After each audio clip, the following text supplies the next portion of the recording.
আল্লাহ নবী ঘুমের থেকে জেগে হযরত আলীকে ডেকে বলেন, আলী, আল্লাহ অর্ডার করেছেন আমি মদিনায় চললাম, আমার বিছানার পরে আমার চাদর গায়ে দিয়ে শুয়ে থাকো। হযরত আলী বলেন, আল্লাহর হাবিব, আপনার চাদর গায়ে দিয়ে ঘুমিয়ে থাকবো, সকালবেলায় কাফির বেঈমানেরা আপনার বিছানার পরে আপনার চাদর গায়ে দেওয়া অবস্থায় আমি আলীকে তারা মোহাম্মদ মনে করবে, আর আমি আলীকে নবী মনে করে তারা তাদের তরবারি দিয়া কেটে কেটে টুকরা টুকরা করে আমারে বিদায় করে দেবে দুনিয়া থেকে। এতটুকুনো পরোয়া করি না, বরং আমার দিলের মধ্যে এটাই তৃপ্তি থাকবে যে আমি আলীর জীবনের বিনিময় আল্লাহর হাবিব দুনিয়ায় বেঁচে আছেন। নবীজি ঘরের থেকে বেরোলেন, চতুর্দিকে কাফেররা দাঁড়ানো। আল্লাহ নবী হাতে এক মুষ্টি বালু হাতে নিয়ে শাহ হাতের বজু পড়ে 3 বার দম করে বালুগুলো ছেড়ে দিলেন। বালিগুলি ঘরের চতুর্দিকে কাফেরদের চোখে চলে গেল। পরবর্তী সময় রব্বুল আলামিন ডেকে বলেন, নবীরে, বালি যখন নিক্ষেপ আপনি করেছিলেন ধুলাগুলি, আপনি তো শুধু নিক্ষেপ করেছিলেন, কিন্তু চতুর্দিকে কাফেরদের চোখে গেল কেমনে? একদিকে মেরেছিলেন, সেই দিকেই তো যাওয়ার কথা ছিল, চতুর্দিকের কাফেরের চোখে চোখে সেগুলো পৌঁছে গেল কেমনে? ওয়ামা রামাইতা ইদ রামাইতা ওয়ালাকিন্নাল্লাহ রামা। আপনি নিক্ষেপ করেন নাই, যখন আপনি নিক্ষেপ করেছিলেন আপনি তো শুধু বালু কণা ছেড়েছেন, আর ওই বালু কণাগুলি ঘরের চতুর্দিকে সব কাফেরদের চোখে পৌঁছবার দায়িত্ব আমার কুদরত গ্রহণ করেছিল। আমার ভাইয়েরা, নবীজি বিপদে, এতগুলি শত্রু তরবারি নিয়ে তিনি বিপদে ধৈর্য হারা হন নাই। আস্তে করে ঘরের থেকে বেরিয়ে হযরত আবু বকরের বাড়িতে গিয়ে হাজির। দরজায় গিয়ে আওয়াজ দিলেন, আবু বকর। অমনি দরজা খুলে গেল, লাব্বাইক ওয়া সাদাইক। হুজুর বলেন, আবু বকর রে, একটা ডাকে কেমনে সাড়া দিলে? তুমি কি ঘুমাইছিলে না? হযরত আবু বকর বলেন, হুজুর, আপনি বলেছেন আমাকে নিয়ে হিজরত করবেন, আমি মনে মনে চিন্তা করেছি, না জানি কত রাত্রে নবীজি আসেন, উঠতে যদি আমার দেরি হয়ে যায়, নবীজি যদি দরজার কাছে দাঁড়ায় দাঁড়ায় আমার ডাকাডাকি করে, আর আমি যদি ঘুমায় থাকি, তাহলে আল্লাহর নবীর সঙ্গে বেয়াদবি হয়ে যাবে। এই মনে করে বিছানায় না ঘুমাইয়া আপনার গলার আওয়াজ শোনার জন্য এই দরজার সঙ্গে পিঠ লাগাইয়া লাগাইয়া দাঁড়াইয়া ঘুমাচ্ছিলাম। আল্লাহর নবী হযরত আবু বকরকে সঙ্গে করে নিয়ে চললেন মদিনার দিকে। উল্টা পথে রওনা করলেন। বারবার কাবা শরীফের দিকে তাকাতে লাগলেন। বুখারী শরীফে এসেছে, নবীজি বারবার কাবার দিকে তাকিয়ে বলতেছেন, রে কাবা, বড় আশা ছিল তোর কাছে থাকবো, তোর খেদমত করব, কিন্তু তোর নিষ্ঠুর সন্তানেরা তোর কাছে আমারে থাকতে দিল না রে। আল্লাহ নবী মিসফালা দিয়ে জাবালে কেদোয়ার উপর দিয়ে চলে গেলেন জাবালে সুরে। গুহার কাছে যখন গিয়েছেন, ফজর রক্ত হয়ে গেল। হযরত আবু বকর রাদিয়াল্লাহু তাআলা আনহু বলছেন, হুজুর, আর উপায় নাই, দিন হয়ে গেল, এখন বুঝি ধরা পড়ে যাব, ওই গুহার মধ্যে গিয়ে আশ্রয় নেই।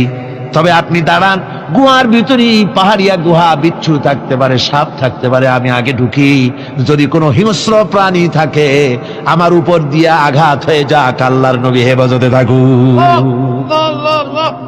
হযরত আবু বকর রাদিয়াল্লাহু তাআলা আনহু গুহার ভিতরে নামলেন। নেমে গুহা সাফ করে হুজুরকে ডাকলেন। হুজুর তাশরীফ ফরমালেন গুহার মধ্যে। হুজুর বলেন, আবু বকর, হেঁটে হেঁটে কষ্ট হয়ে গেছে, তুমি বসো, তোমার উরুর উপরে মাথা রেখে আমি একটু ঘুমায়ে যাই। আল্লাহর হাবিব ঘুমায় গেলেন।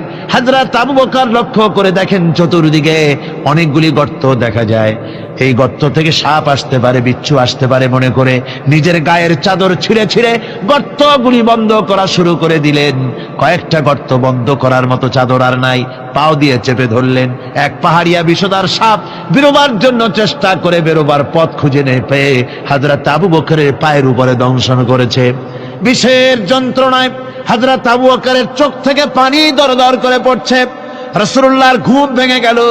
আল্লাহর নবী তাকিয়ে বলেন, আবু বকর, চোখে পানি কেন? বাড়ির কথা বুঝি মনে পড়ে গেছে? হযরত আবু বকর বলেন, ইয়া রাসূলুল্লাহ, আল্লাহর নামে কসম করে বলি, যেই দিন আমি ঈমান এনেছি ওই দিন থেকে আমার মা বাপ, আমার কোলে আমার সন্তান, আমার স্ত্রী, আমার জায়গা জমি ঘর বাড়ি, এমনকি আমার নিজের আত্মার চাইতে হুজুর আপনারে ভালোবাসি বেশি। তাহলে কাঁদো কেন? হযরত আবু বকর বলেন, হুজুর বাড়ির জন্য কাঁদি না, ছেলেপেলের জন্য কাঁদি না, সাপে দংশন করেছে, যন্ত্রণায় কাঁদতেছি। আল্লাহ নবী সঙ্গে সঙ্গে মুখ থেকে থুতু বার করে যন্ত্রণার জায়গায় লাগাই দিলেন, সঙ্গে সঙ্গে যন্ত্রণা বন্ধ হয়ে গেল। হুজুর বললেন, আবু বকর, প্রথম যখন তোমার এই আঘাত করেছিল সাপে, আমাকে কেন তাড়াতাড়ি বলো নাই? এতক্ষণ তো তোমার কষ্ট হতো না।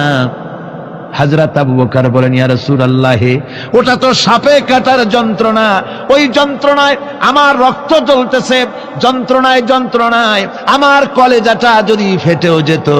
আল্লাহর হাবিব আরাম ফরমাচ্ছিলেন, আমি তাকে আরামে বিঘ্ন ঘটাতে পারতাম না। আমার ভাইয়েরা, হযরতে আবু বকর, হযরতে রাসূল দুজন বসে আছেন। এমনি সময় কাফের বেঈমানেরা খুঁজতে খুঁজতে জায়গা মতো এসে গেছে।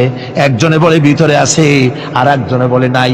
পায়ের যদি থাকবে তাহলে মাকড়সায় জাল বুনালো কি করে, পাখি ডিম পেড়ে বসে আছে কি করে, তাদের সন্দেহ হতে লাগলো।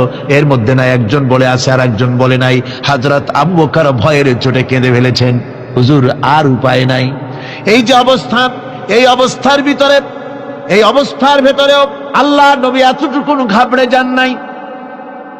শত্রুরা তরবারি নিয়ে এসেছে, সুযোগ পেলেই একটু তাকালেই দেখতে পাবে, তুলে মেরে ফেলে দেবে।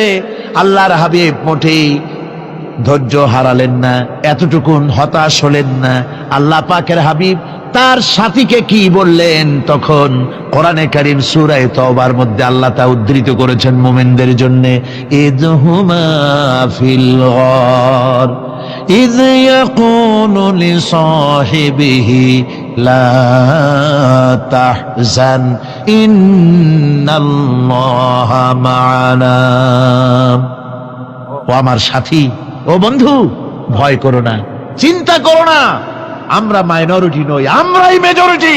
তার কারণ আল্লাহ আমাদের সাথে আছেন। সুবহানাল্লাহ, আল্লাহ আমাদের সাথে আছে। আর বন্ধুগণ, কোরআনে কারীমে রব্বুল আলামিন বলেন, فأنزل الله سكينته عليه وأيده بجنود لم تروها।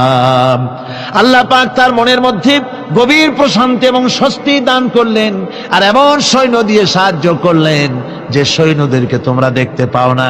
এভাবে করে রব্বুল আলামিন মুমিনদের বিপদে আপদে মুসিবতে সব সময় আল্লাহ পাক মুসলমানদেরকে সাহায্য করেছেন। জোরে বলেন সুবহানাল্লাহ। মুমিনদের